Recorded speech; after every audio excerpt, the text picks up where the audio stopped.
Yo, what is up, everybody? It is the Jaginator, Corey Marco, back with episode 11 of season 6 of the dodcast. We got to recap some Railroad 2 action.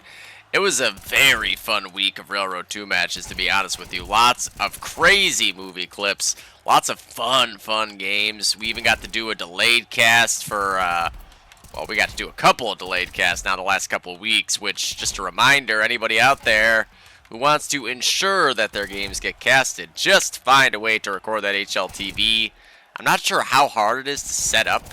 I know we have it set up on the Thunder servers. Seems like s06 got it set up on a couple of servers as well. But I know there are at least a couple people out there who know how to do it, so, if you want to figure that shit out, just give me a heads up. Sorry, I'm doing my morning aim practice to stay sharp. And look at this gun I pulled yesterday. I never get shit from CS cases, but let me show you this because I'm very excited about it. Look at this bad boy. Look at that. Ah, look at there used to be nipples there. They're gone now. It's less exciting, but look at that. Oh, very cool. I'm very excited by that. I'm exiting CS now. It's just had to get a little bit of warm up in every day. Gotta stay sharp. Now, let me turn this off as well. Gotta do a little house cleaning real quick, because I didn't see it during the time that I was live, but William Sick Blackwell with a donation of $20. Thank you so much, as always, William. You absolute god of a man. I caught this right after the stream went offline, because apparently I don't get notifications ever from PayPal or Venmo, so didn't see it till a little bit later, but thank you so much, William. As you can see right at the top there, if everyone can actually read the font on my Streamlabs anymore. Tough to say. Alright, let me get rid of this. There we go. We obviously, and this is very unfortunate that we don't have a frag of the week this week, because I think there was a lot of clips. I'm sure we've all seen the Justin Lynch clip on coming on a train. That was ridiculous. I know I had a clip that I was very ready to submit, and we saw a whole bunch of other ones during the matches that we casted, but no frag of the week. However, I like to watch frag of the week, so I'm still going to. And you're just going to have to deal with it. You're just going to have to deal with it. So, a Railroad 2 frag of the week. Huh. What Railroad 2 frag of the week can I think of? I mean, there's all the old frag of the weeks, but I don't recall an old Railroad 2 one. Do I have that one downloaded? There's that one. That one's not super noteworthy, though. Is there anything else up here? R2 frag. That's a really old one that I don't even think got finished. Also, we're going into playoffs this week. We got final stats out there. I saw Chi set up an awards page, which we'll take a look at as well. And yeah, it's about to get very real in the world of DoD. We know how playoffs go. We got best of threes. I'm jealous of everybody that got a bye in the first round, because ooh, look at that. There's a Mutiny 3 preview that we're not going to watch. Maybe one day Steve will finish that. If not, at least I have that 5-minute Mutiny preview, so if the movie never were to get finished, we can at least watch that at some point. But we'll see. I have faith that Steve will finish it. Let's just watch this frag of the week. I think it's the one that I'm looking for. Should be Anzio Donner. Never got Railroad 2 frag of the weeks back then. It's kind of weird. There it is. Why did I just get a Steam message? Is it Refrag sending me a Steam message or something? Is this working properly? It is, okay. It was Refrag. Unbelievable. Your latest CS2 matches have been analyzed. You played 6 cheaters yesterday. Congratulations. Alright, so this is 7 minutes. Alright, that's not bad. We're going to watch a frag of the week before we get into this shit. Now, there won't be as many matches to predict technically, but with it being best of threes, this could get a little bit wordy. But as we know, there's 2 buys in the gold division, 2 buys in silver A, and I think, wait, or is it just 1 buy in silver A? Yeah, it might be 1 buy in silver A, 1 buy in silver B. Yeah, okay, so maybe there is like exactly as many matches as you would expect. This might have been a good time to not watch a Frag of the Week, but we're already into this shit. I'm not turning it off now. There's Mike Lacroix. Look at this guy, the Frag of the Week. He has a couple of fucking insane clips in this one. On Donner.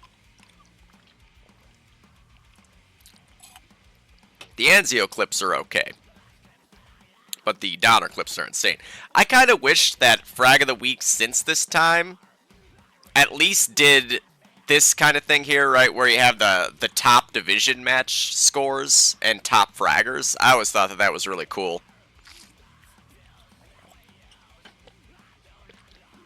And the standings.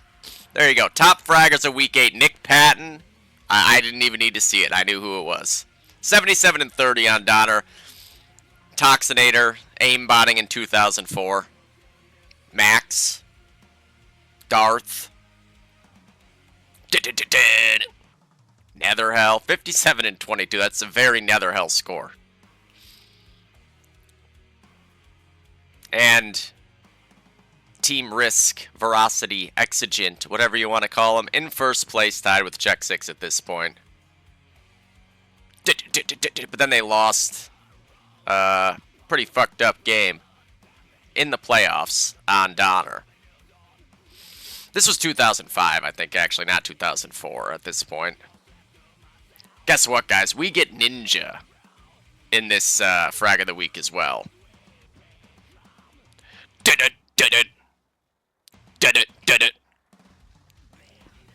Look at this guy. He's no recoiling. Where's this car recoil? Dirt.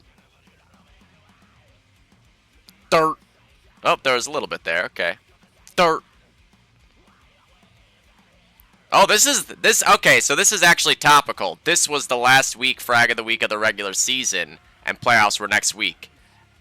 A happy accident, not intentional. I know I could say it was intentional and no one would bat an eye, but it wasn't. Oh, Dice got to play CK. Railroad 1 was the first week of the playoffs that season. Classic.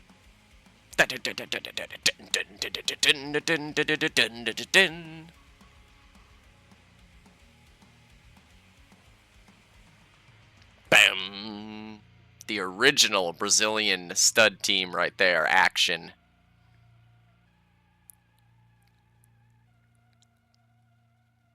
I think I had to play these guys on Saints this season. Or it was either Saints or CR44. Don't ask me which one it actually was. Like the angel you have left creating. It's a tough shot to hit right there. Grr. 25 and 30. Man, I tell ya. Axis side OG Donner sniping. You could put up some really fucked up scores on that. Specifically, I remember in a scrim, I tried to see if I could get to 40 and 0. I got to like 31, I think, and 0 in a scrim sniping Axis side Donner just by being committed to the bit.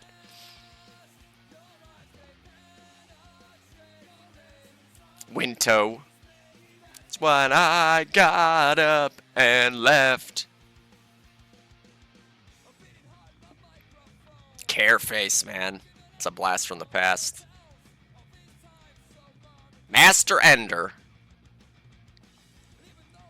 Ace. Not, just to clarify, there are some people out there who believe that Ace, this Ace is Ace from Thunder. He's not. Two different people. This guy's from Northwest Canada. I made him a movie once upon a time. Ace from Thunder is Ace Tamino, as in acetaminophen. Acetamino. Got Larry here, Slaughter. Bow, I feel like this song has been in numerous DoD. Here he is. Here's the man. Let's go. You just love to see Ninja being about 5 years ahead of the curve when it comes to heavying. Look at this guy. It's fucking nuts, man. He doesn't even need to crouch. Look at this. No one's doing this back then. Watch this shot. And then, now, let's give a round of applause to the most toxic player in the Quake Champions community. John Hudson Simpson with one of the most notable clips in DoD history. A straight-up ace. You don't see the opportunity for this all that often, but this is one of the best spots to get it. You're right there, right in the center of where everyone's going to be coming from. And then Toxinator tries to steal it. He's so close to stealing it, but he doesn't. An actual ace.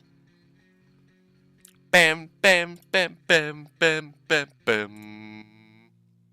Alright, so there you go.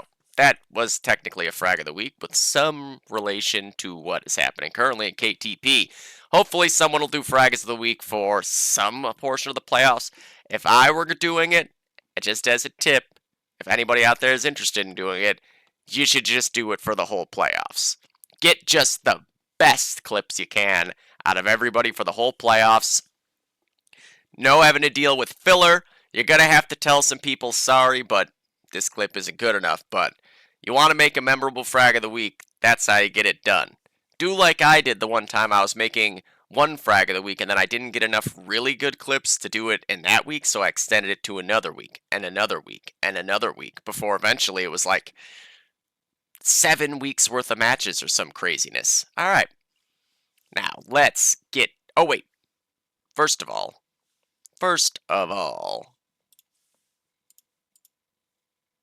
let me just give a little rundown. Actually, no, I'll do that after, because I don't want to, like, spoil the scores that everybody... I mean, we all know roughly who won already, but let's get into it, baby. Alright, so... What games did I get to cast? Off the top of my head, I didn't get to do this game. I didn't get to do that game. I didn't get to do that game. I did get to do this game on delay. This was a fun game. I didn't get to do this game. I did do most of that game.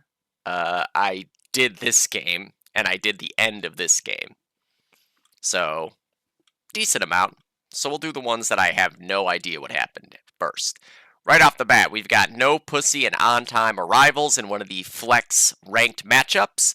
234 to 159. And Yanni saying the longest ninja this season for him. I'd love to see a clip of that, but I don't have it right now, so I can't even pop that bad boy open and take a look. Alright.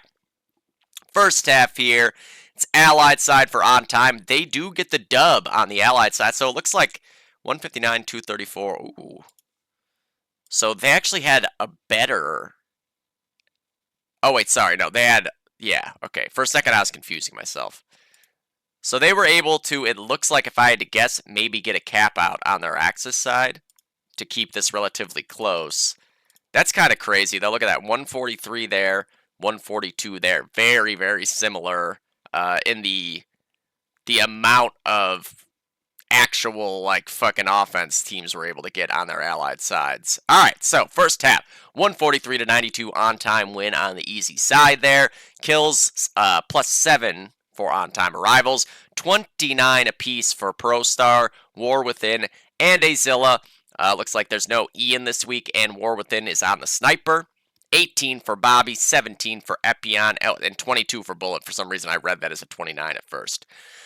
And then on the No Pussy side of things, we got 26 for King Yo, 26 for Scotty, 24 for Toki, 23 for Bromley, 22 for Yanni, 16 for Manor.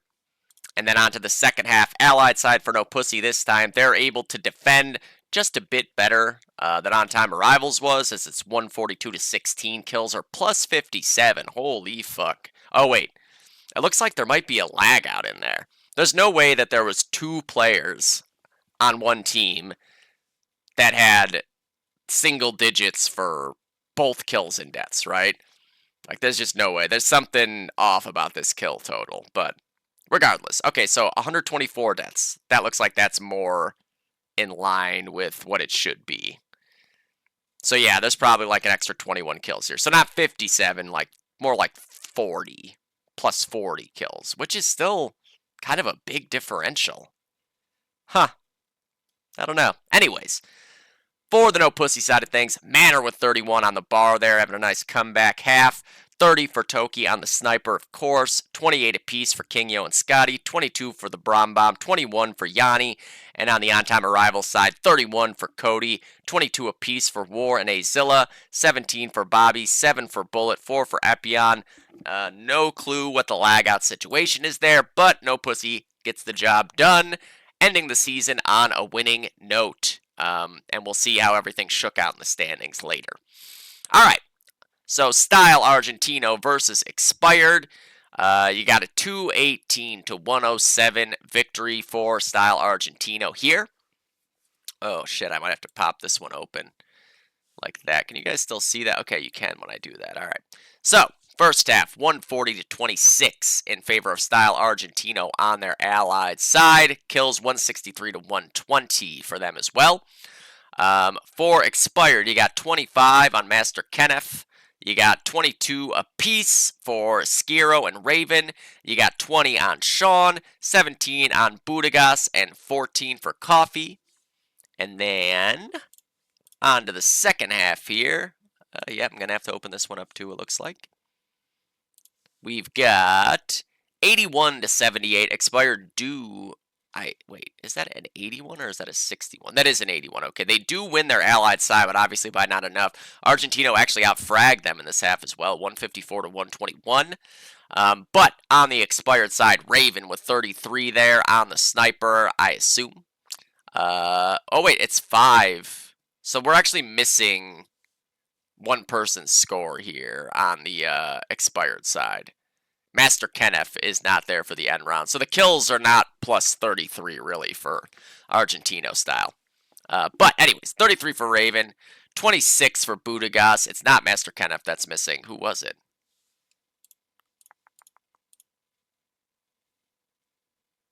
Oh, is it Skiro? It is. It's Skiro. I'm stupid. I can't read, basically. 33 for Raven, 26 for Budagas, 25 for Coffee, 21 for Ken, 16 for Sean, and then not sure where Skiro was at. But then on the Argentino style side, 37 on the STG for Pocho. Wait a second, I didn't read the fucking scores for the first half. Hold on. I got way too ahead of myself here. Way too ahead of myself. Pocho on allies with 38, Svelty with 33, Manga with 26 in there ringing for him. Obviously a no-go player now.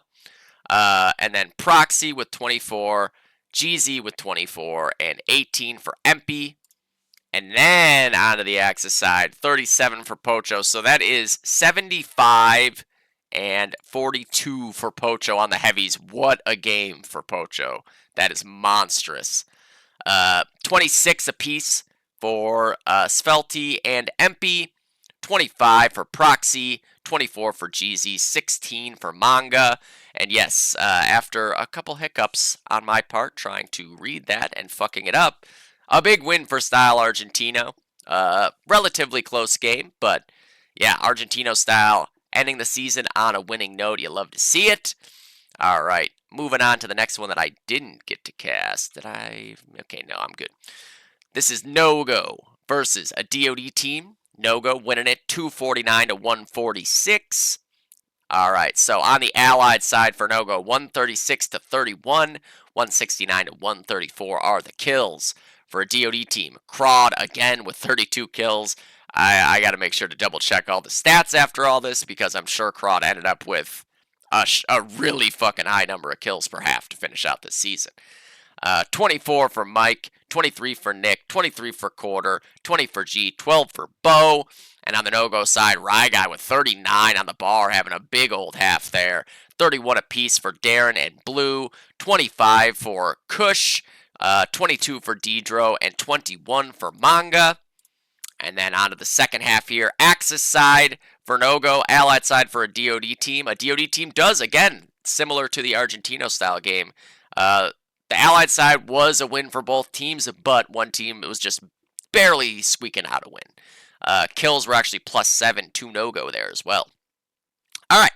For a DoD team, 40 on Craw, that's 72 kills for him. Just one more week of him averaging over 35 kills a half. And then you got 31 on Gandhi, 29 for Quarter, 21 for Head Like a Hole, 20 for G, 15 for Bo.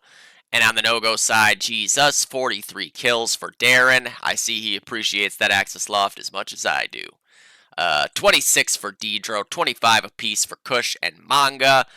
Oh, wait, hold up. I missed one. 30 for Blue Revolver in there. On the heavy, I love to see Blue Revolver playing regularly and dropping bombs again. Not even having to snipe.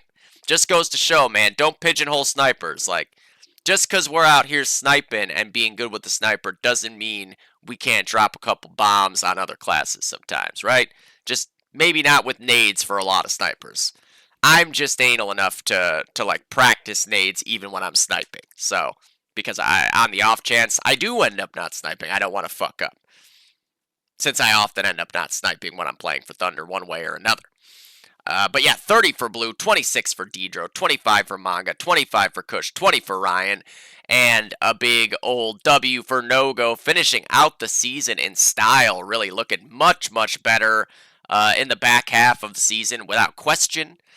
I believe they locked up the 1 seed for Silver B with that W. I believe this game was going to come, well, that 1 seed on Silver B at least was going to come down to whoever won this game, and No-Go winning the game means they get themselves a bye on Silver B.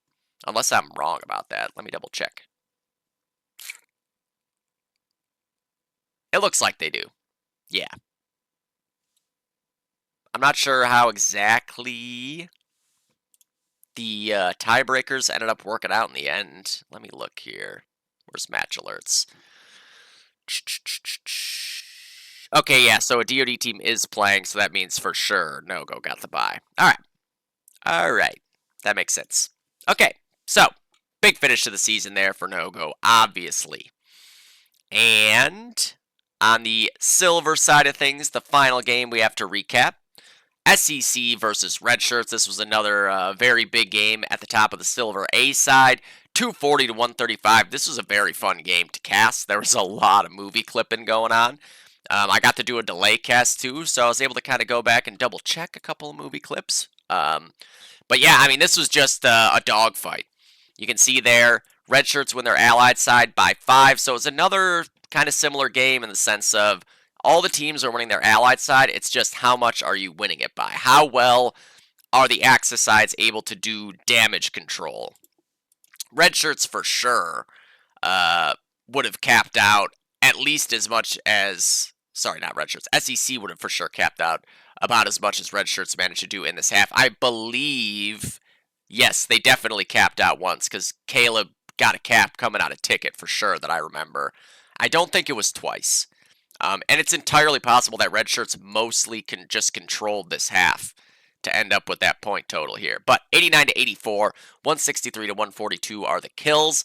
On the SEC side, Riv, another guy having a monster season here with 34 on the car, 26 for Corey, Speak of the Devil, having a monstrous season.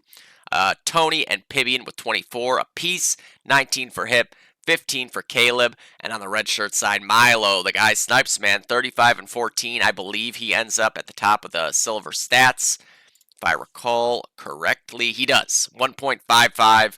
Rafinha just behind him at 5.3. Craw just behind them at 3.6. Actually passed Riv this week, who ended up at 1.35. Crawd and Riv, the kills, it's 33.9 for Riv per half, 33.8 for Crawd. Rafinha 36.1, Milo 31.8. But yeah, going by the KTPR was what the initial ratings were. Crawd ends up with the most kills by quite a few. Wait, what? They both played 10 games. 499 and 500. How does he end up with 35 more kills? but the kills per half are so similar. Huh. That's confusing. I don't know how that works. That seems crazy to me, because Karad has 35. Let me just pull this up here. Just that way later on someone can tell me if I'm stupid or why I'm stupid. But if you look here, right, Krod and Riv. So they both played 10 matches. And then, oh wait, no, I was looking at deaths. Okay, that's why I'm stupid. I was looking at deaths, that's why. I was like, they can't have this close of a kills per match if their kills, like if Krod has 50 or 40 something more deaths, or more kills. But it was just, I was looking at the wrong category. There we go. So I am stupid, and that's how I was stupid. We didn't even have to wait to find out. Anyways, just a little update on the statistical situation there in silver. So 35 for Milo, the guy who ends up at the top of the stats. 30 for Alapex, had a great game, man, all over the map. As he was the train player, but he was also rotating around, getting kills all over the place. Just a great, great half in train for him there. 28 for Chi. 24 for Red Dog. 29 for Timo. 24 for Red Dog. 17 for Meep. And then second half, SEC was able to really just get things rolling, get on a groove. Yeah, their big three there of Pibian, Riv, and Corey all going insane. This half, they win by 110, even though the kills are only plus 11. You know, Caleb working caps as the train player. Everybody clicking on all cylinders. So, on the red shirt side here, 36 for Colin. He had a great half with the STG. He was just all over the place doing everything he could. Same with Chi on the car. He was hitting every fucking shot. 32 for him there. 29 for Milo. 18 for Meep. 17 for Red Dog. 11 for Alapex. And on the SEC side, Corey Price with 35 on the Garand. Riv with 32 on the bar. Pibian with 32 on the Sniper. 23 for Caleb. 20 for Tony. 12 for Hypnotic. And SEC getting that final win of the regular season to head into the playoffs on a strong note. You know, I'm sure red shirts don't feel super bad about it, you know, losing to SEC in a game that didn't end up amounting to much in the standings on that side of the bracket. Most things were kind of decided at that point. So this is more a tune-up game and kind of working out the kinks, figuring out what maps you might want to play against these teams come playoff time. That is important, as we will see when it comes to vetoes and everything in best of threes. So that does it in silver. Going over to gold, I'm going to start here. Okay? Actually, no, I'm going to start... Where am I going to start? I'm going to start here.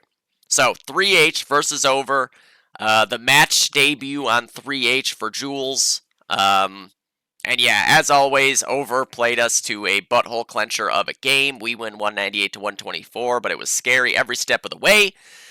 And yeah, on Axis side, like, they had mid pretty often, but then when we got mid, we were able to cap out off of it. But they were up our asses all over the place, man. They are so tough to play on any map. It is very stressful that we are looking at. I mean, I said all season, didn't I? Like, this is the last team you want to have to play in a best of 3 in the first round of playoffs. And, you know, it's almost like we would have been better off just losing this game so that we wouldn't have to play them. They have a crazy map pool, you know? And we've seen Over is a very different team in the playoffs. Just look at last season. They almost took out Bandits. We almost didn't get that epic Bandits Thunder final because Over almost put them down 2-0 in the semifinals. Bandits was able to pull it back, but scary, scary matchup for anybody. So, 188 here on our Axis side. They outfragged us by 11. On the Over side, you had 30 apiece for SC and Saka. 28 for Caffrey, 27 for Nightmare, 23 for Devin, 17 for Kum Kum. For us, I had 29, Andrew had 29, 27 for Jules, 25 for CK, 18 for Modgers, and 16 for Austin. Modgers actually got, I would say, the biggest play of this half, where we were just like running into a wall over and over again. Couldn't really get anything back control-wise. Matt got a sniper rifle in train. He ends up getting like a total of probably 8 or 9 kills, holding that second flag spawn. That allows us to get mid and eventually cap out. Makes a big difference. Maybe we don't lose without that cap out, but we could have lost in that case. And then on to the second half. So we are missing Saka from the screenshots here, so I'm not sure. 138, so he probably had about 20 kills there. So we outfragged him by about 35, something like that. But 98 to 36 is the half. I believe we got one cap out. So again, they were not going down easy, right? So for the over side of things, 28 for Devin, 28 for Nightmare, 25 for SC, 19 for Caffrey, 18 for Kum. I think me and Kum had a pretty exciting train battle in this half. There wasn't a lot of camping. It was a lot of us just kind of running at each other, which is what I try. I try to practice what I preach, because I always say train is exactly as fun or useful as you make it. I know Sam can attest to this when we go train against each other too. Like, we're making train a pushing route. We're making train, if you can kill me, you can go camp my team's spawn route. Not everyone does that. I get it. It's a stressful thing to do because you kind of need the cohesion and the help of your teammates behind you if you go down. But I always will play train that way. So on the 3H side, 36 for Austin, a big half there on the sniper. 31 for me going train. 31 for Andrew going long. 28 for Jules in apps, 26 for CK going ticket, and 24 for Matt in apartments. We were able to get the W. That jumped us up into third place, over with the most deceiving record you will ever see in KTP Gold, finishing the season with 1 win, 2 overtime losses, this close game, the close game to Clinic on Anzio where they were up by like 260 or whatever after the first half. They played a good game with Icy Hot to open the season. They played a good game with Icy Hot on Lennon, where they blew them out on their Axis side. And then they ended up losing because they got blown out on their Allied side. But, this team is not a one-win team, and it's very unfortunate that we are the ones that are about to have to deal with that in the first round of playoffs, them being the bottom seed, because they are not that team. They just aren't. All right, so moving on over. We've got the makeup match. This was another instant classic here out of over. 2 overtime matches this season. The first and only 2 overtimes that have happened in KTP. Over has been the result of both of them. And this game, it's even deeper than that, right? I said it when it happened.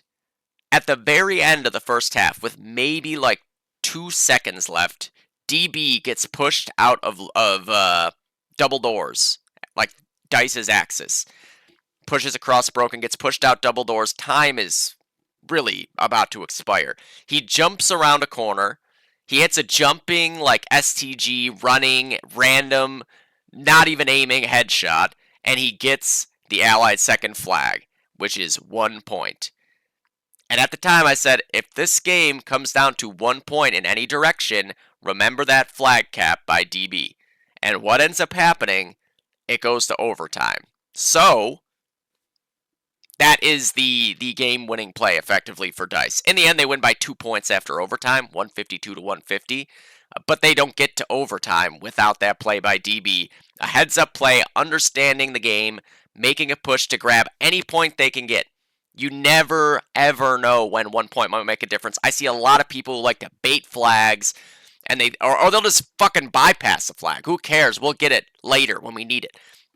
Don't always do that. There's times for that. If you just can't break through a certain spot and you want to bait a flag to try to get a couple kills to give you a room through a lane, things like that. But just remember that then if a tick goes off and your team could have been getting that extra point from that flag and then you lose by a couple points, that's on you for not capping that flag. We're seeing the reverse end of that where DB going balls deep to make sure he got one more flag ends up being the reason that DICE are able to even push this game to overtime and then win it. So this was a crazy fucking game here, man. First half, over on Allies, 54 to 35, plus 24 on the kills. For DICE, it's a bridge map, so Asani has 36 with the car. Matt Vazana with 32, 25 for Kevin, 22 for Alex, 18 for Ryan, 18 for Paul, and on the overside, you had 34 apiece for Caffrey and Sokka, 33 for SC, 30 for Nightmare, 23 for Devin, 21 for Kum. Everybody on both teams had some crazy fucking moment in this game. Like, I'm not even exaggerating. Everybody had some crazy fucking movie clip in each half. It was just bonkers, man. Everyone was asked to come up big at one time or another, and everyone did. So, on to the second half. This time, Over actually outfrags them on Axis as well. 171 to 154, but they lose the half 65 to 46. Just crazy. Overplayed so well, but DICE, as you expect out of this team, they're so coordinated. They're such a cohesive unit, right? Like, they are more the sum of their parts than anything else. Like, this team as a unit is insane. I love to watch it. The fact that they were able to keep their shit together in this game as time was winding down and pull this thing back to force overtime was a sight to behold. So, on the overside, 37 for Nightmare. Just, of course, it's Nightmare. He's sniping. It's a good sniper map. He's going to get a lot of kills because he's a god. Caffrey with 31 was a beast on this half with the heavy, man. Crazy. 30 for Sokka. As we see, whenever Sokka plays, Sokka is dominant. 29 for Devin, who, again, like, it's just this rifle team of these guys. So fucking strong. And then on top of that, you have a heavy team that I think is still severely underrated. Everybody knows, obviously, how good Caffrey is, but I feel like SC gets a little bit lost in the shuffle. What's fucking funny that I've noticed, and I think pointed out in this cast, is that a lot of times for SC, whatever number of kills he has, he's gotten a lot of them with rifles. Like, if he gets a rifle off the ground, he's going to get, like, 4 to 10 kills with it in that life. It's crazy. It is absolutely crazy to see how often it happens. But on the DICE side, 33 for Ryan. It kind of clinched his MVP if they won at that point because he made that play in the first half. Then he leads the way on Allied side, 33 kills. Just monstrous game for Rye Guy there. 28 for Die Life, 27 apiece for Paul and Asani, 25 for Alex, 14 for Kevin. And, this game was just back and forth. We're getting mid, we're breaking mid. You're getting mid, we're breaking mid. Ends up in overtime. First half of overtime. Wait, is this first half? I don't think so. No, that's... Yeah, okay, that's second half. This is first half. So they swapped at the half again. I didn't remember if that was what you do. In my head, it was the opposite, but my head is wrong. So, 34 to 17 in the first half here. I did the math on how many points at the time. DICE had pretty nearly a perfect half here for what overtime could be. Plus 19 on the kills. 10 for Ryan, 10 for Alex, 9 for Asani, 8 for Paul and Matt, 7 for Kevin. Hey, 7 for Kevin. And then on the over side of things, you had 10 on SC, 8 for Caffrey, 5 for Kum and Sokka, 4 for Devin, 1 for Nightmare. DICE did just a really good job of not letting Nightmare get into this overtime half at all. A non-factor. And then on the second half, 31 to 18, it was so close. Over, man. If they had held mid for, it was something like 15 extra seconds, it actually, I think, would have gone to a second overtime. So maybe if they had held it for like 45 seconds, they would have won instead, right? But this half, for Devin, 12 kills. The most kills we've seen in any of these overtimes, the 4 overtime halves we've seen across 2 maps. 10 had been the most prior to that, I believe. And then 9 for Caffrey, 8 for Nightmare, 7 for SC, 6 for Sokka and Kum. And on the DICE side, 9 for Asani, 8 for Kevin, 7 for DB, 7 for Alex, 4 for Matt, 2 for Paul. But the most important number of all, DICE by 2 points to finish out the season. Well, not quite yet, as we're going to move to the next game here. Another butthole clencher. So I only caught the last 5 minutes of this game. 196 to 189, Dice over Clinic. And this just shows you what kind of a team Dice is, right? They're winning these nail-biter games. That's the difference maker come playoff time. They're being tested constantly in nail-biting games, and playoffs are going to be full of that shit. You'd rather have a team be tested with those kinds of games in the regular season than not know what kind of metal your team's got to work with when their back's against the wall. Because I can tell you, finals, the Saints final last season, Bandits versus Thunder, that game was such a butthole clencher. If we didn't have the wherewithal to like stay calm, understand what we needed to do to get out of these situations, to not lose, that game is Bandits by a landslide because they were thoroughly outplaying us in it in the second half. It's just the mental aspect of the game in DoD is a lot more important than I think a lot of people realize. I swear to God, a lot of times in DoD, the most important thing, like your aim, whatever, from day to day, it's usually about how you feel about your aim. Like sometimes you can just have a bad day with your aim. But if you're playing confidently, that can still kind of get you a similar amount of kills, in my opinion. I'll have days where my aim feels great, right? Like I'm hitting everything all over the place all day. But then one thing will go wrong in the match, and it's enough to just crush my confidence a little bit. Then I'm a little leery about taking peeks I would otherwise feel like I could just peek this guy and fuck him up. Confidence is very important, and not just confidence in yourself, but confidence in the players around you. And you're seeing out of Dice that they are very capable of trusting everyone around them and trusting themselves to do what they need to do to win games. And that's the most important thing come playoff time. That will be, I think, the biggest factor for them to be able to take out Icy out in the final. If they're feeling confident, they're putting full trust in everyone around them, that's the path to have a chance at victory against the juggernaut of Icy Hot there. But this game, I only got to see the end. We got in, and Clinic capped out. And at the time, it was like, oh my god, so Clinic is winning now? Like, we might actually see Dice have to play that crazy game earlier and then lose a fucking nail-biter of a game similarly later on. But it's Dice, so they did not panic. They knew what they had to do. And they pretty well controlled the remainder of that half. They needed to get mid, and they did immediately off the next initial after the cap.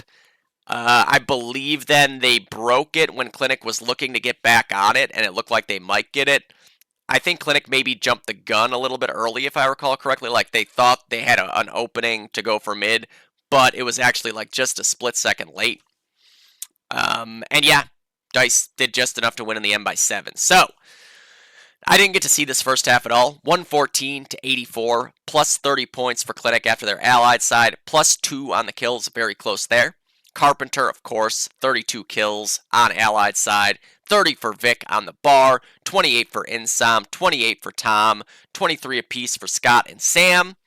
And then on the Dice side of things, 32 for Asani. He doesn't need a bridge, I'm telling you. He just likes those long-range battles. 29 for Matt, who had a 6 DOS clip that he showed me. I don't want to show it because I don't know if he might have a movie.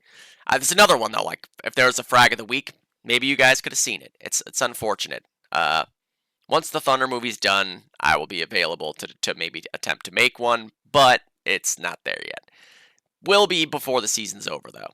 So 29 for Matt, 28 for Paul on the STG. It's a lot of kills to get STGing apartments. This map is not easy to STG apartments on. And then what was next? 25 for Ryan, 24 for Alex, 24 for Kevin.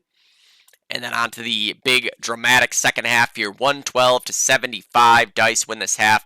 Plus 31 on the kills. That's pretty fucking crazy, actually. To have a half end up being within that one cap, basically. I mean, I guess we kind of saw that out of a couple games, right? Where there's a pretty severe outfragging on the Allied side, but the game stayed within a few points. So, for Clinic, 33 for Carpenter. What a game, man. Carpenter finishing off a gem of a season, really cementing himself in that top sniper echelon. In my opinion, he was already there long ago, but you like to have it there and in writing in the stats too, I know, and it is there. After him, you had Tom with 32, a really good game for Tom here as well. 29 for Insom, 26 for Scott, 19 for Vic, 15 for Sam. And on the dice side, what the fuck? Look at those scores. Just insane dice there. 33 for both Ryan and Asani, 32 for Kevin, 31 for Paul, 29 for Matt, 27 for Alex. The bottom fragger is 27, the top fragger is 33. That's the most team effort you're going to see out of anything, right? Nearly breaking 200 kills there, 185, very close. You could have just had 2 more kills on every guy there. They're at 197, right? It's very close to breaking 200. Another big come from behind at the end of the game win for Dice to finish it out. And looking great heading into playoffs, of course. Really, to have these 2 games on the final week before playoffs, it's the best possible time, I think, in my opinion. That really shows one last time for them where their confidence level should be at, right? They can blow teams out easily, but they can play these butthole clencher games too and come out on top of them because they understand what it takes to win in those games. And then the final game to recap here, as I have gone way over time. Fuck my face. Icy Hot versus HTF. We casted I think it was 25, maybe 30 minutes of this game before we switched to the clinic game because, this game was getting, there's no way HTF could come back mathematically, and we knew clinic dice game was pretty close. So, 339 to 86, first half. This is the allied side for Icy Hot. HTF actually had, with HTF, whether they win or lose, they always will have a big span of time in every game where they look like they're going to win. And this was no different. Obviously, it would have been very early to be saying, they're going to win this game. But the moments they had where they were team downing Icy Hot and looked like they were going to take a bunch of map control, there's a really fucked up moment where HTF could have gone for mid.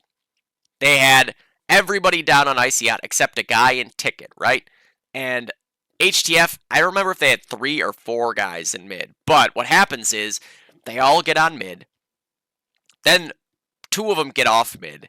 Then they get back on mid. Then, multiple guys are shooting at the guy in ticket and trying to fight him, but nobody's killing each other. And then there's a TK on one of them. And then the delay and all the chaos ends up allowing Icy Hot to break it in the end.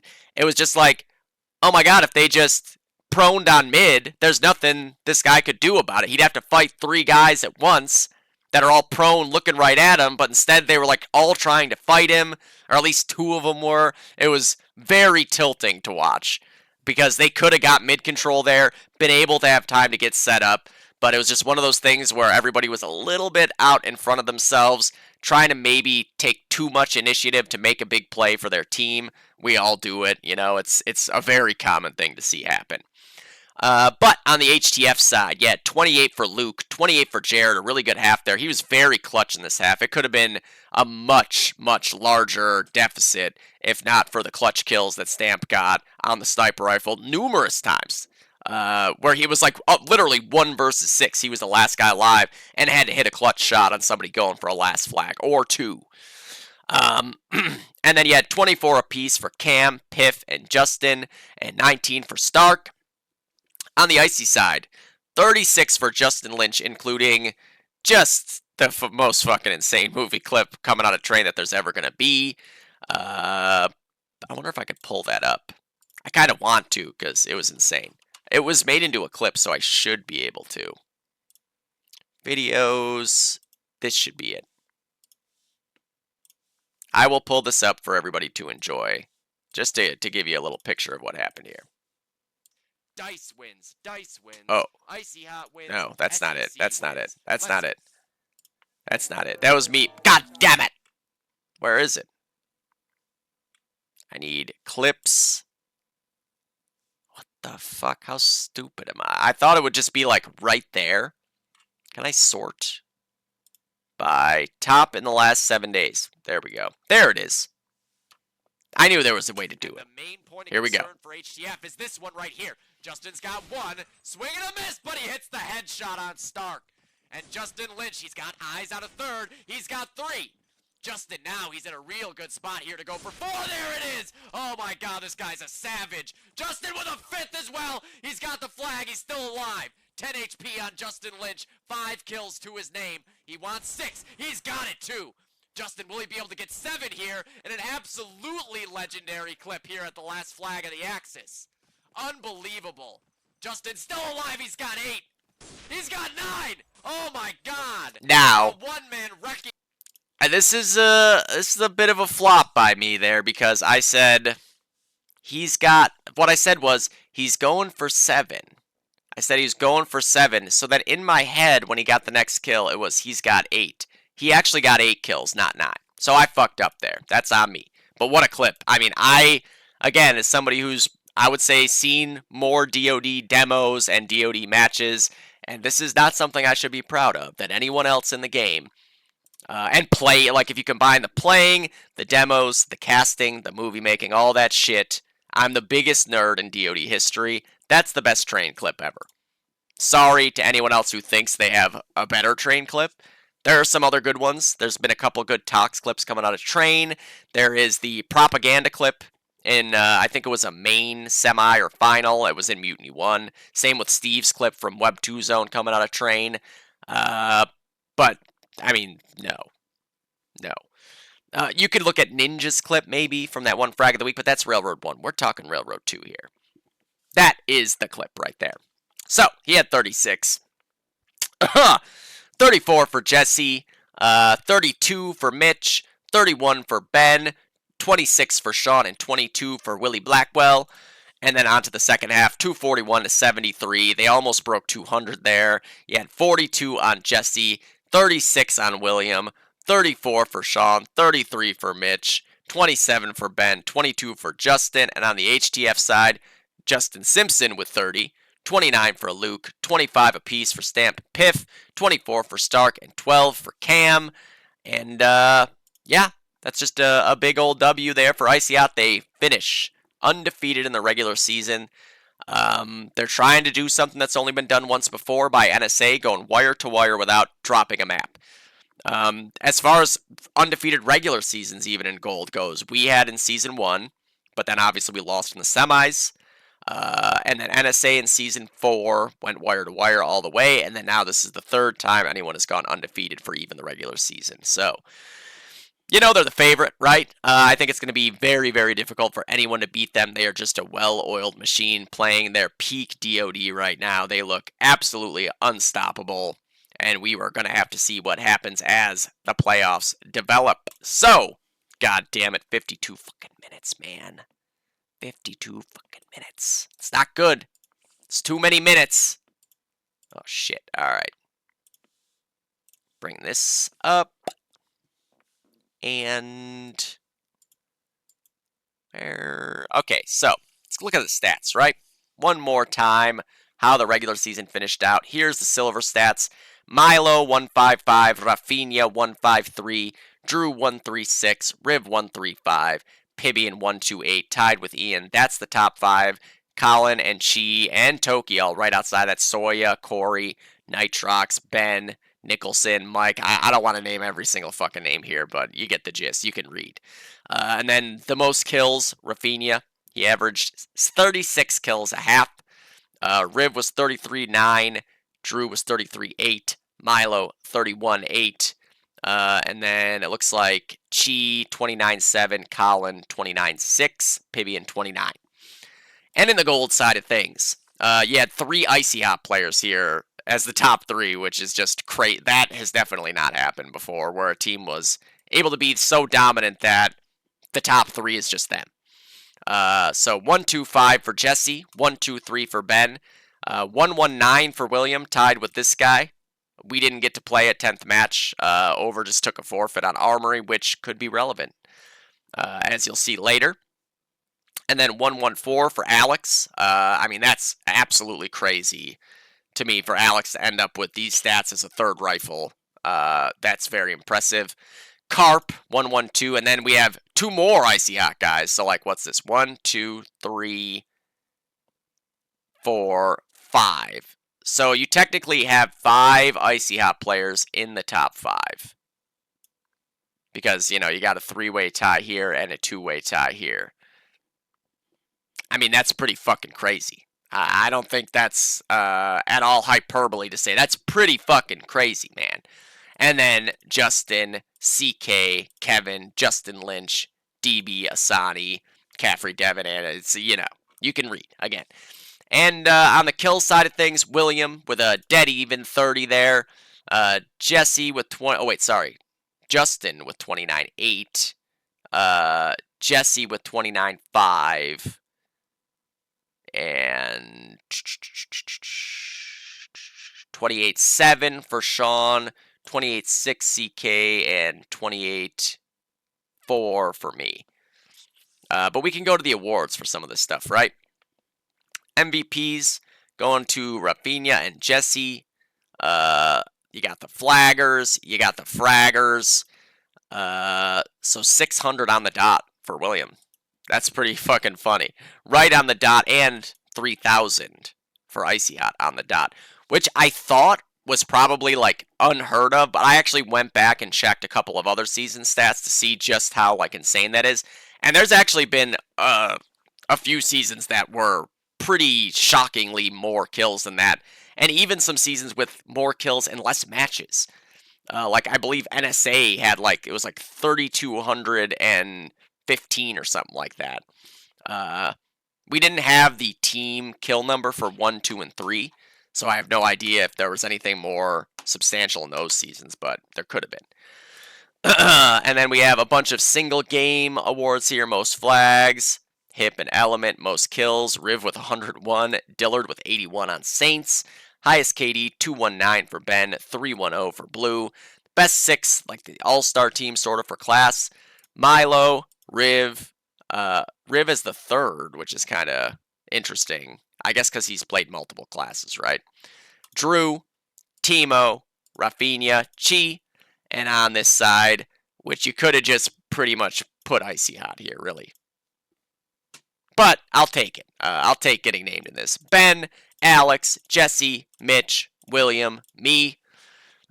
Collective stat achievements. You can see all the stat stuff. It's all Icy Hot on the gold side, except for the most flags in a single game for Dice on Lennon. On the other side, Clan X, the best team. The best flaggers are SEC. The best fraggers are Clan X. Most flags was SEC on Lennon.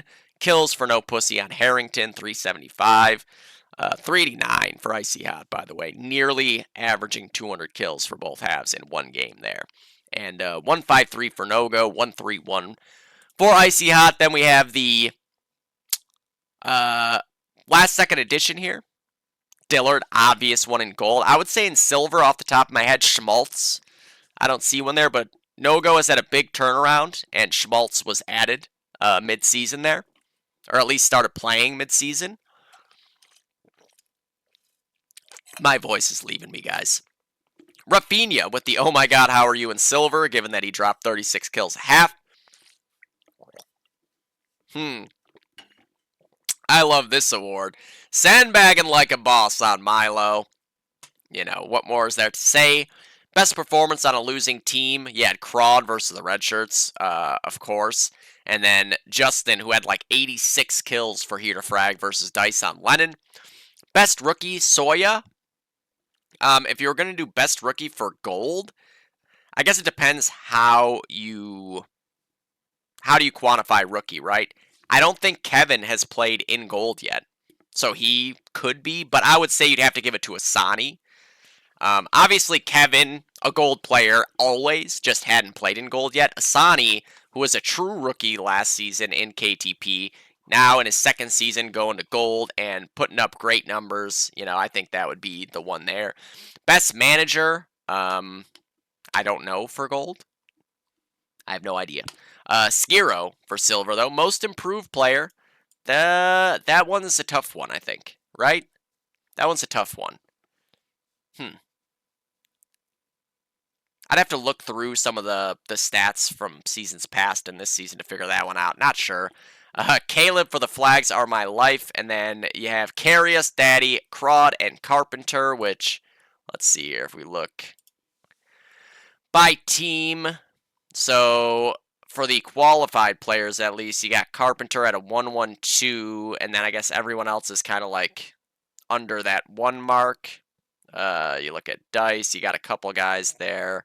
And the qualified player, Dice with the same 6 all season is pretty impressive in and of itself. Same with the, although Icyat, no, not quite. Mitch missed 1 match. Yeah, up here, what do we got here? 119, CK 107, Andrew 99. So yeah, those are the awards.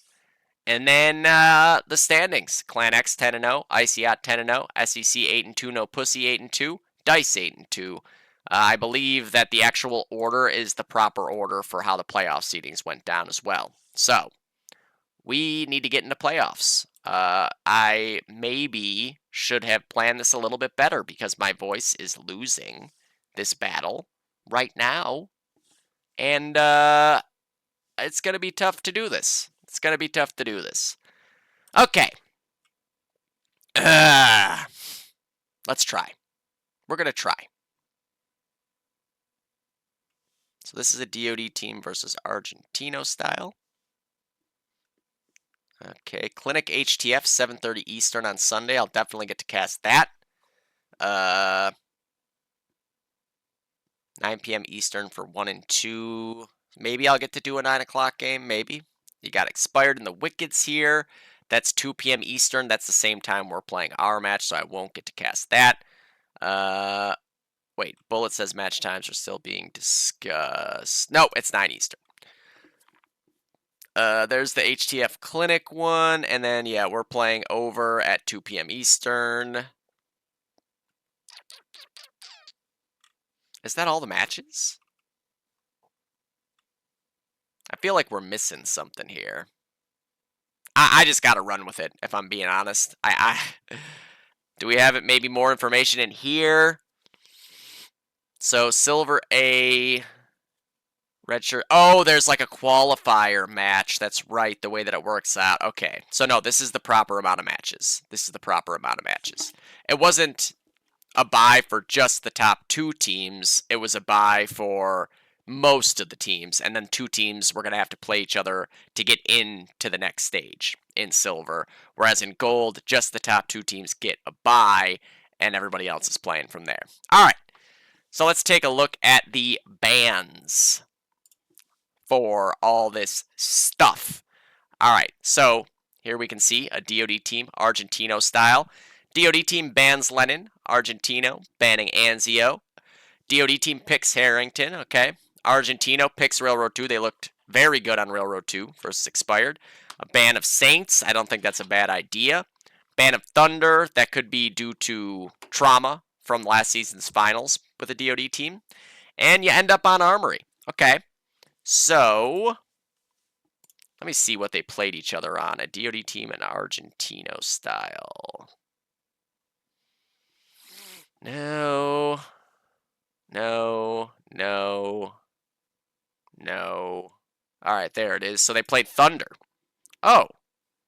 They won on Thunder, but they banned it still, so that's a little confusing.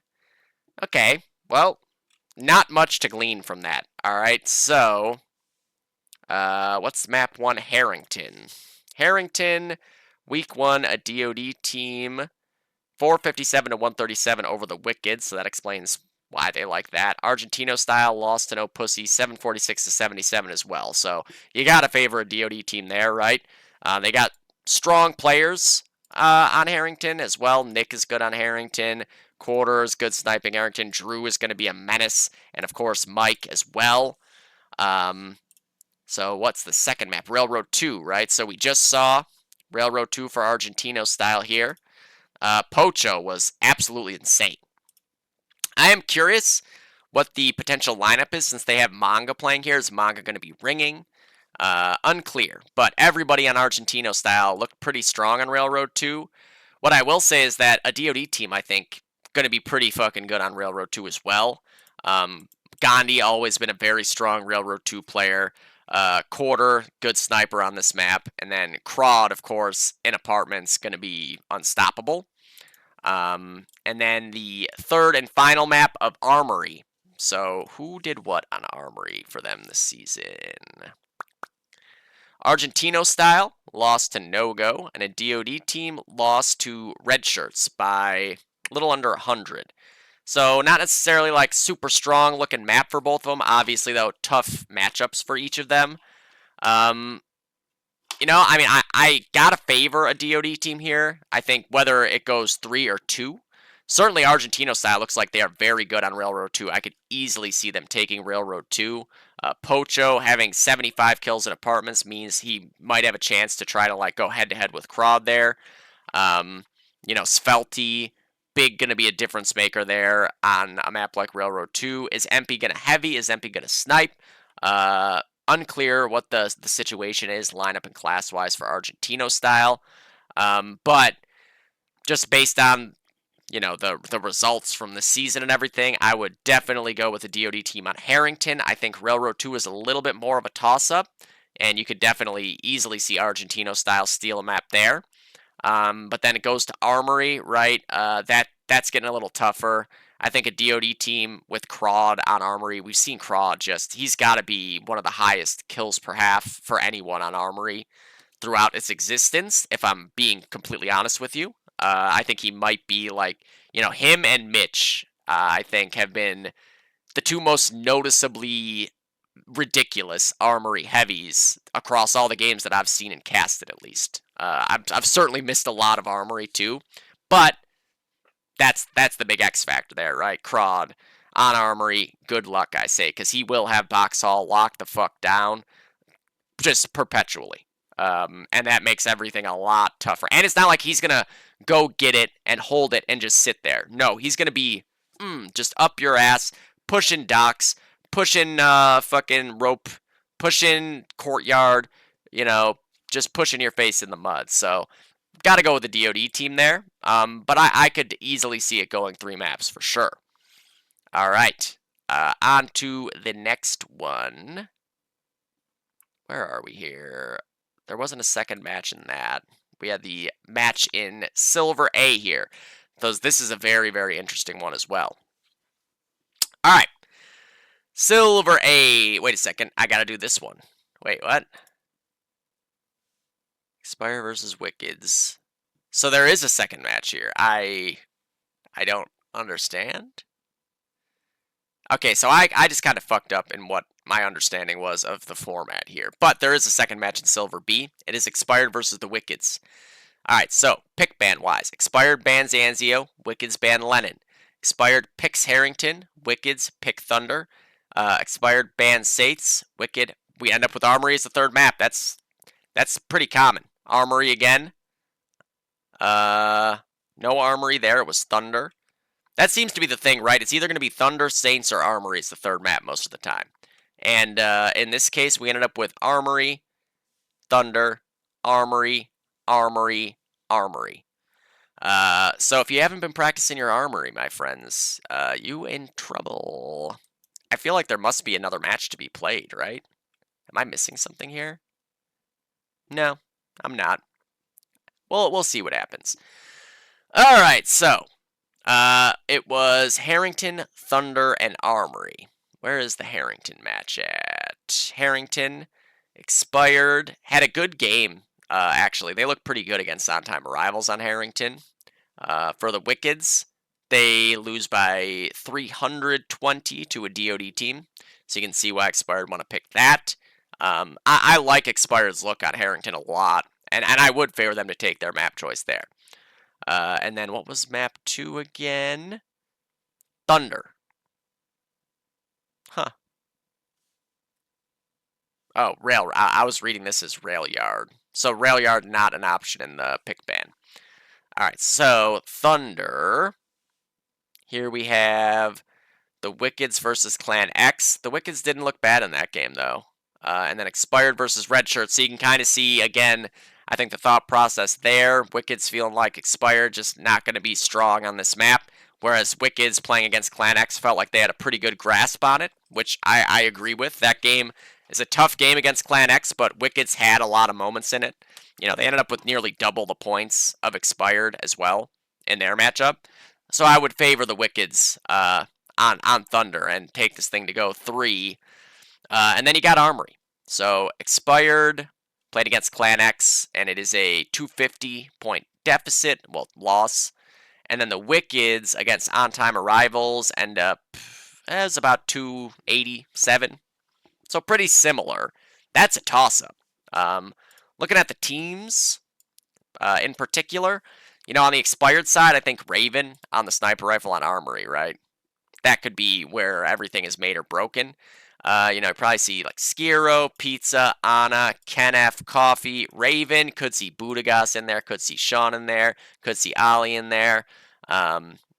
It's always not certain who's necessarily going to play for expired.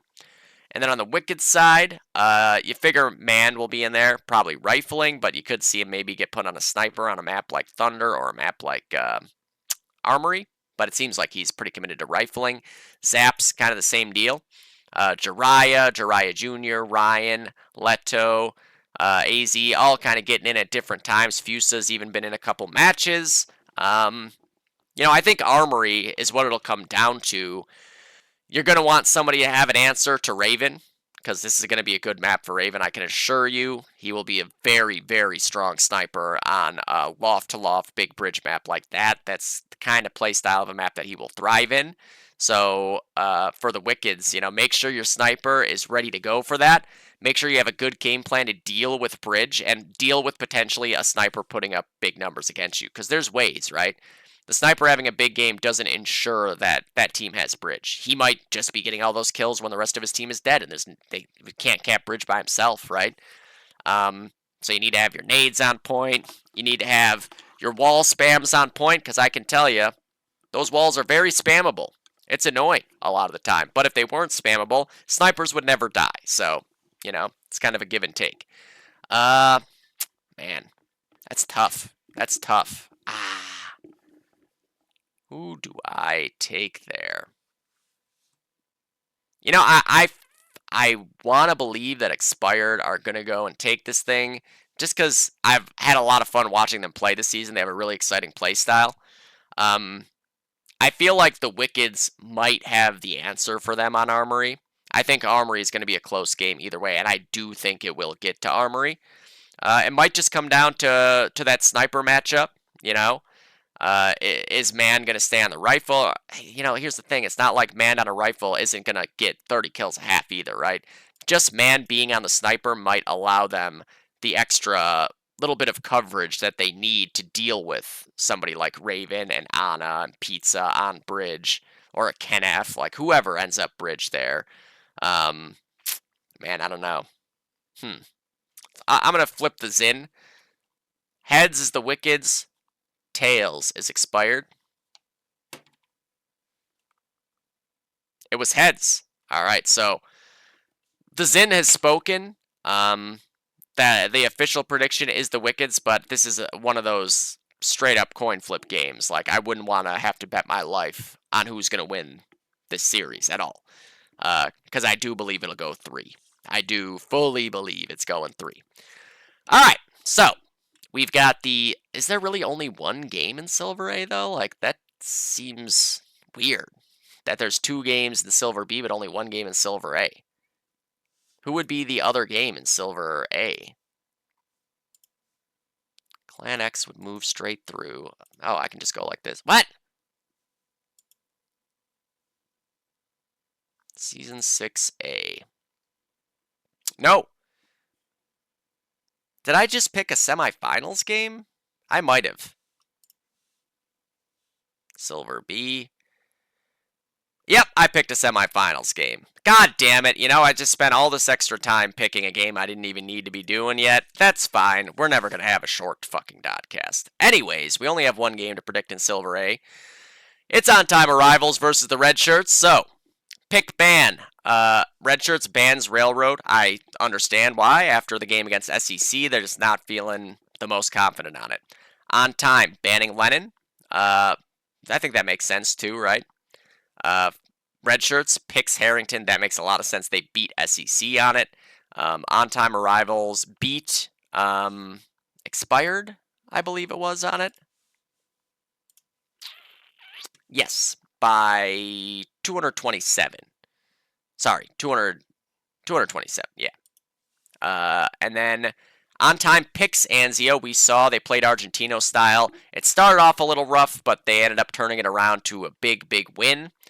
Not an easy matchup still for them there on Anzio, but with a team led by Bullet, a lot of old school players that are going to understand what it takes to win. I understand that pick as well. And then on time banning Saints, you're down to 3 kind of upsetty maps. You got to pick your poison. And Red Shirts banning Thunder. Colin, if it was the old Thunder, I think he would have wanted to pick it because he could have just gone 30-0 in mid-house. But a direct nerf to team owner in the form of the new Thunder, which, by the way, I was able to get into a Discord with Ace and kind of go over Thunder with him and some of the stuff that I saw in casts and the games that I played to be a little bit problematic, like that glitch spot in the new mid-house window. So there was actually, it was understood before it came out, but there was actually a problem with the way the map rendered. You were supposed to be able to nade like up a ramp that would go straight into that window and the staircase and just nuke it. But for some reason, the way the map rendered, it rendered it like a staircase. So if you threw a nade up that little ramp area, it would just get stopped at the bottom and roll down and not be able to kill the sniper. And he also adjusted the stairs there so that it's not like that little dut, and then there's just like a corner of a head sticking up next to the one stair. This stair has been removed now, so you'll see the whole like upper right torso and the head and the arm, like all that shit. So I think that spot will no longer be such a problem. And yeah, so that's good. But we end up with Armory as the final map, and that's an interesting one. Milo versus Ian on the sniper rifle, right? I have heard rumblings of Casino being back this week. So do you have like Cody, Ben, Bobby, Ian, Azilla, and wait, how many people did I just say? Okay, so for most of the season, it's been Bullet, Epion, Cody, Ben, Reptar, Ian. Azilla's been in there when someone's missing. If you have Casino in there, I'm not sure who's out. Is it Bullet? Unclear. But for Red Shirts, who's playing. It's Kyle, Colin, Meep, Red Dog, Milo, Chi. So, looking at their history on these maps, as we alluded to earlier, both won on Harrington, but Red Shirts beating SEC. You gotta favor them there. I think On Time is good on Harrington still, but they gotta have an answer for the big 3 of on-time arrivals. And they might, they can certainly try to find demos of that game and see what was working for them. And then Anzio, we also alluded to how those games went down. So for Red Shirts, this is a tough luck loss. They look great on this map. They were playing 6-on-5 and no pussy capped out. At least once, I think twice. So Red Shirts, this loss means really nothing in the grand scheme of things on Anzio. On-time arrivals, where is it? There they are. They beat Argentino style. They too look very good on Anzio. The players they have are good fucking Anzio players. Ben in double windows, going to be making life a living hell for Colin and Red Dog and Milo and Plaza on their Axis side. Bobby with the Garand on bridge. Ian with the sniper rifle on bridge on Axis. They're going to need answers for these tools on the, Red Shirt side of things. Street, going to be very important. Timo knows that. Milo knows that. Chi knows that. On-time arrivals, all experienced players, they should know that. I think this goes 3. Now, Armory is an interesting one. How'd the Armory games go? Did either team get like a big test on it? On Time played Wickeds. Red Shirts played a DOD team. So they both seem to be pretty decent on it. Looking matchup-wise, Ian versus Milo, right, is a big one. And then on bridge, Ben and Chi and Casino, maybe, right? And then on the heavy side of the map, Colin up against Cody, Bullet, Epion, whoever the other heavy is. Is Nightmares maybe going to be back? You never know. You got to favor Red Shirts here. You got to favor them, for sure. You got to assume that they're going to be able to pull things together with the guys on that team all understand what it takes to win and how to maneuver about these maps in sketchy clutch scenarios. And so do on-time arrivals, but that extra wrinkle of, the experience in the gold crazy games that Milo and Chi and Timo have, I think can be the big X factor. Now the X factor on the other side would be if Casino plays. I'm not going to predict with Casino in mind, just because I don't. That's just been the rumors that I've heard. But if Casino plays, this thing could go on time arrivals. I've been saying all season that on time arrivals is the biggest dark horse in silver. I think they can beat anybody in silver on certain weeks and certain maps. And I don't feel any differently about it right now.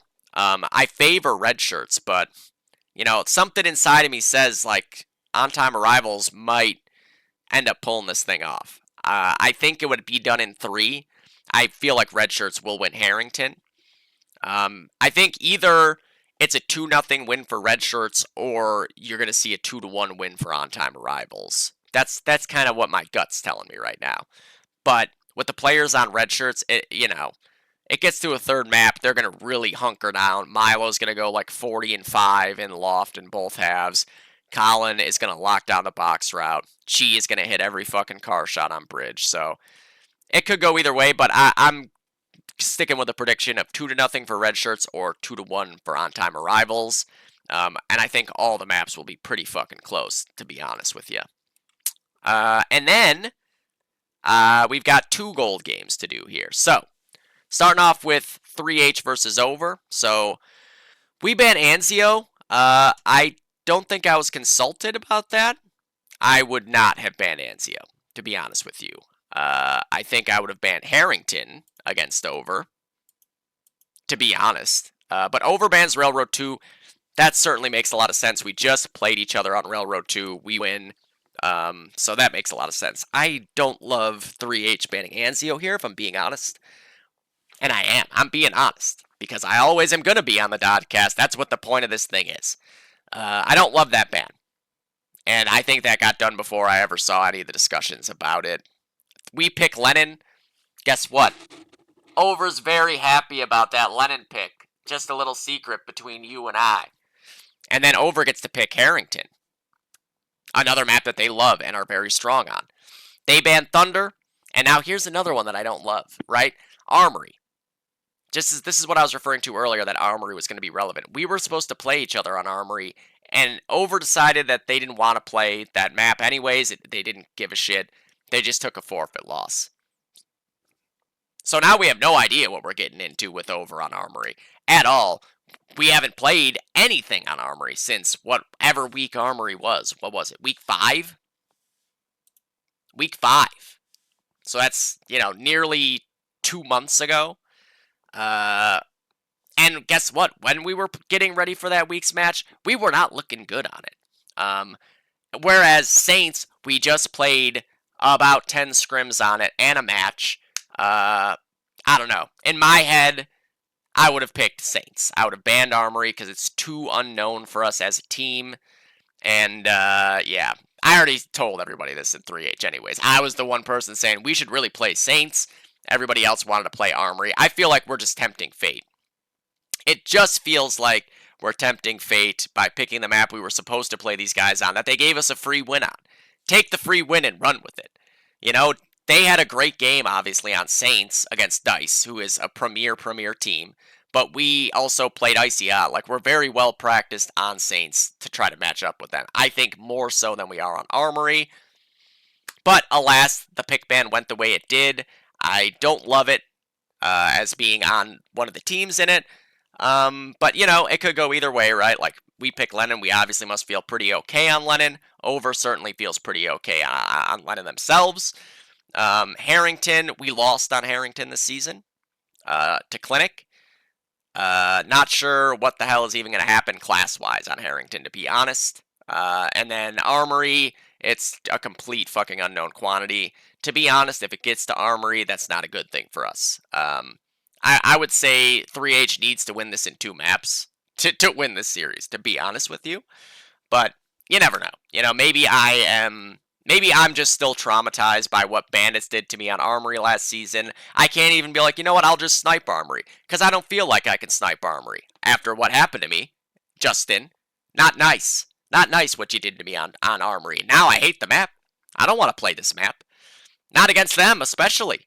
You know, like, do I really want to have to go try to kill Nick Patton or Nightmare on Bridge over and over again? Deal with Caffrey and SC in the box hall, Sokka, Devin, and Kum Kum on Bridge. Like, this is a nightmare to me. Pun intended. So we'll see what happens. Good luck, have fun to Over. I've been saying since before the season started, Over the dark horse of gold, and they are a very, very scary team in playoffs. This is the last team that I wanted to play in a best of 3 in the first round. Fuck, man. If any of those, like, close wins that went the other way against Over had gone in their favor, this wouldn't be happening right now. But the wheels have been put in motion by fate. Here we are. And I think this is a very good opportunity for Over here to get themselves through to a semi. Be looking at playing Dice, a team that they just went to a fucking crazy overtime game with, right? I'd love to see how the pick ban goes in an Over versus Dice series, because I think it'll be very interesting. And then we've got HTF and Clinic. So, Clinic banned Saints. I'm not really surprised by that. They lost to HTF on Saints. I don't think they love Saints just as a team. I expected they would, to be honest. I feel like it's favorable to all their play styles and skill. But it just hasn't worked out for them. HTF bans rr2. Probably a little bit of a trauma ban there, playing against Icy Hot. I don't necessarily know that they had to. I think that was more just a product of playing against a well-oiled machine and Icy. But Clinic also looked very good on rr2 versus Dice. So, you know, I don't question the motives of the pick ban of other teams, just my own. Clinic picks Anzio. Of course, Clinic has a Thunder Scalp on Anzio, something that not a whole lot of teams can say historically. So that makes a lot of sense, and obviously showed, just how adept they are at that map in the big comeback victory against Over this season. HTF picks Lennon. I think that makes a lot of sense. You got Justin and Dillard on the cars, Ryan potentially, and Stamp on the heavies, or Piff, or Stark. You got Ryan Emo heavying apartments on Lennon. You have a really good shot to win on Lennon under any circumstances, because the apartments, the heavies, are so fucking important. And it's not even like, oh, well, you just have that. You also have 2 studs on Well. And whatever the long team is, Arachnid or Stamp sniping, you got a great sniper, and then whoever's going to take the third over there is going to be good in that role. Wow, it came down to Harrington and Thunder. Clinic banned Armory, and then HTF, with the option of playing Harrington, elects to go with the Thunder. Probably because they won on Thunder versus Over. I'm sure that was probably the toughest choice of all the bans. Because, you get the chance to play Harrington as a third map. That's a more fun map than Thunder's going to be from, an excitement standpoint. But it's also Harrington. It's fucky. It's a fucky map, relies a lot on grenades, and a lot of RNG-based bullshit in middle, going one way or the other. Did that scope sniper shot that was aiming right at this guy's chest not hit this time? Well, now they've got mid. Did that nade only do 99 damage when it burst fired someone's face off? Well, now we've lost mid. Things like that. So, I understand kind of wanting to have a map that you can have more control over to play that third one out. So, gonna be interesting, to be honest with you. Anzio, let me tell you something. HTF, no slouch on Anzio either. To be honest, in my opinion, they deserve to beat 3H on Anzio. We just basically had 2, minute and a half to 2 minute spans where everything went our way and we got cap outs out of it. It wasn't like we just turned the map around, got control for a little bit, got a few ticks, and then lost it. We just so happened to cash in fully on our 2 opportunities to do so. Otherwise, HTF goes on an even more impressive run to finish off the season. So that's a scary game right there for Clinic, I think. But they're picking their strengths, and that's what you should do. You should pick your strengths. You should never be picking really against the other team. You should be picking for yourself. Win or lose, you want to bet on yourselves in these situations and not go too gimmicky, because the gimmicky picks usually end up backfiring. For HTF picking Lennon, I really like that pick. I think this thing will go 3. I think Anzi will be close but go to Clinic. I think Lennon will go HTF. Ryan in apartments. He's a fucking freak in apartments, right? You got him getting like 60 to 70 kills in apps, and Justin and Dillard getting 35 to 40 kills each half on well. No matter what happens on long, if you're controlling those two areas of the map, you're going to get long eventually. But then it goes to Thunder, and this one I'm a little unsure about. Clinic, let me tell you, historically been one of the most consistent Thunder teams.